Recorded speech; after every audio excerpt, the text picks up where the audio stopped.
pattern you pretend not to see. You buy the course, you outline the business idea, you start learning guitar, you map out a fitness plan, you journal for 3 days straight, and then nothing. The excitement fades, the tabs stay open, the notebook closes. The project becomes something I'll get back to. And it's not because you're lazy.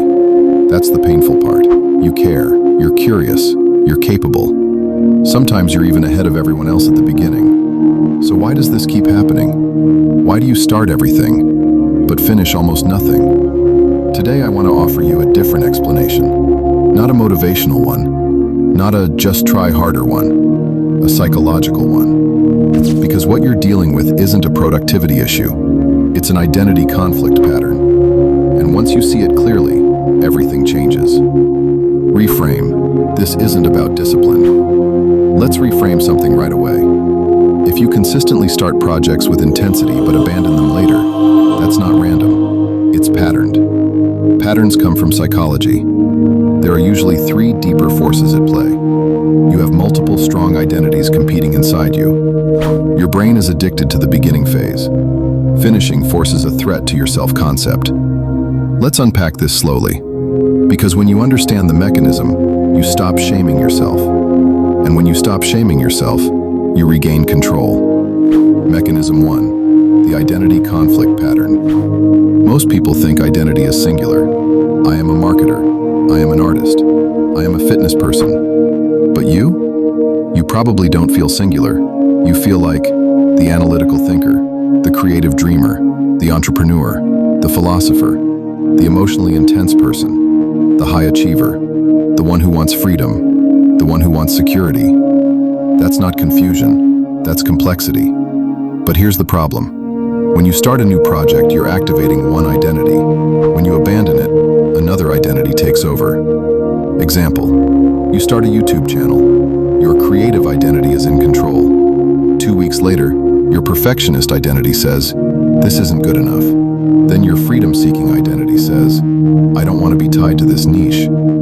Then your intellectual identity says, I should be doing something deeper. Now you're frozen. Not because you lack discipline, because you have internal identity competition. It's like 5 CEOs trying to run the same company. No one wins. Mechanism 2, your brain loves the beginning. There's also biology here. When you start something new, your brain releases dopamine. Not because you achieved something, because of novelty and possibility. The beginning is pure potential. The middle? That's friction, repetition, uncertainty. Dopamine spikes when there's anticipation. It drops when reality requires sustained effort. So your brain subtly nudges you toward new ideas, new research, new projects, new identities. Because starting feels like progress, finishing feels like exposure, and your nervous system prefers stimulation over sustained tension, especially if you're mentally intense or easily overstimulated. Mechanism 3, finishing threatens your identity. Here's the part most people don't realize. Finishing something makes it real, and when it's real, it can be judged. When it's real, it defines you.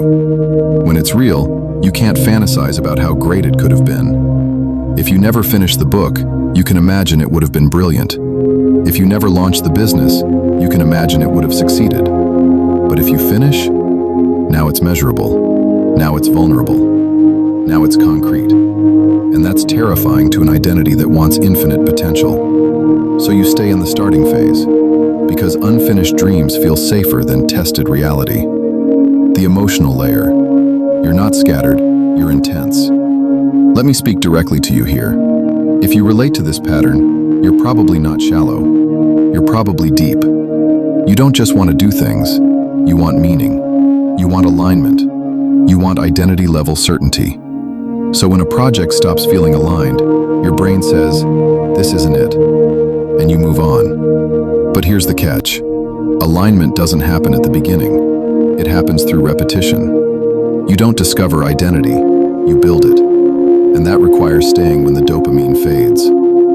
Practical tools, breaking the pattern. Now let's get tactical. Not fluffy advice, real tools. Tool 1, choose a primary identity for 90 days. You can't be everything at once, but you don't have to kill parts of yourself. Instead, assign dominance. For 90 days, decide, this is my primary identity. Writer, fighter, builder, researcher, creator. Everything else becomes secondary. When another identity protests, you don't suppress it. You schedule it. Example, I'm in builder mode for 90 days. Creative exploration happens on Sundays. This reduces internal competition. It gives your mind hierarchy. Hierarchy creates clarity. Tool 2. Finish small, not big. You keep trying to finish massive, identity-defining projects. Instead, practice micro-completions. Not write a book. Finish one article, one 3-minute video, one landing page. Train your nervous system to tolerate completion. Completion is a muscle. If you've avoided it for years, it feels dangerous. So start small. Finish something slightly uncomfortable, then repeat. Tool 3. Separate exploration from execution. You need exploration, that's real. But don't mix it with execution. Create 2 containers. Exploration mode, research, brainstorm, wander, test ideas. Execution mode, no new ideas, only build what's chosen. Most people sabotage execution by allowing exploration to interrupt it. You don't need less curiosity, you need containment. Tool 4, expect the identity dip. There's a predictable phase in every project. Excitement to doubt to boredom to resistance to competence to identity integration. You quit in the doubt or boredom phase because you think, this means it's wrong. No, it means you've moved from fantasy to skill acquisition. Every meaningful project becomes boring before it becomes powerful. Expect the dip. When it comes, say, oh, this part, and keep going. Important caveats.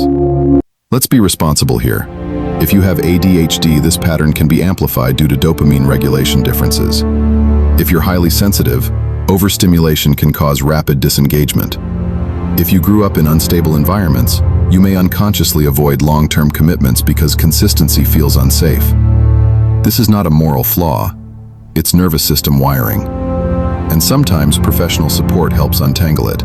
But even with those factors, structure and identity clarity still matter. Psychological support.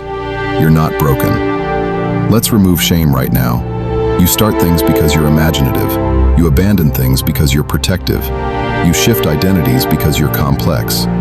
The goal is not to become rigid, it's to become integrated. Integration means all parts of you exist, but one leads at a time. You don't need to suppress your curiosity, you need to direct it. You don't need more motivation, you need fewer internal conflicts. A powerful question. Ask yourself, if I had to choose one identity to prove for the next 90 days, which one would scare me the most to commit to? That's usually the one that matters, not the one that excites you, the one that exposes you. That's where growth lives. Closing. From fragmented to focused. Let's summarize.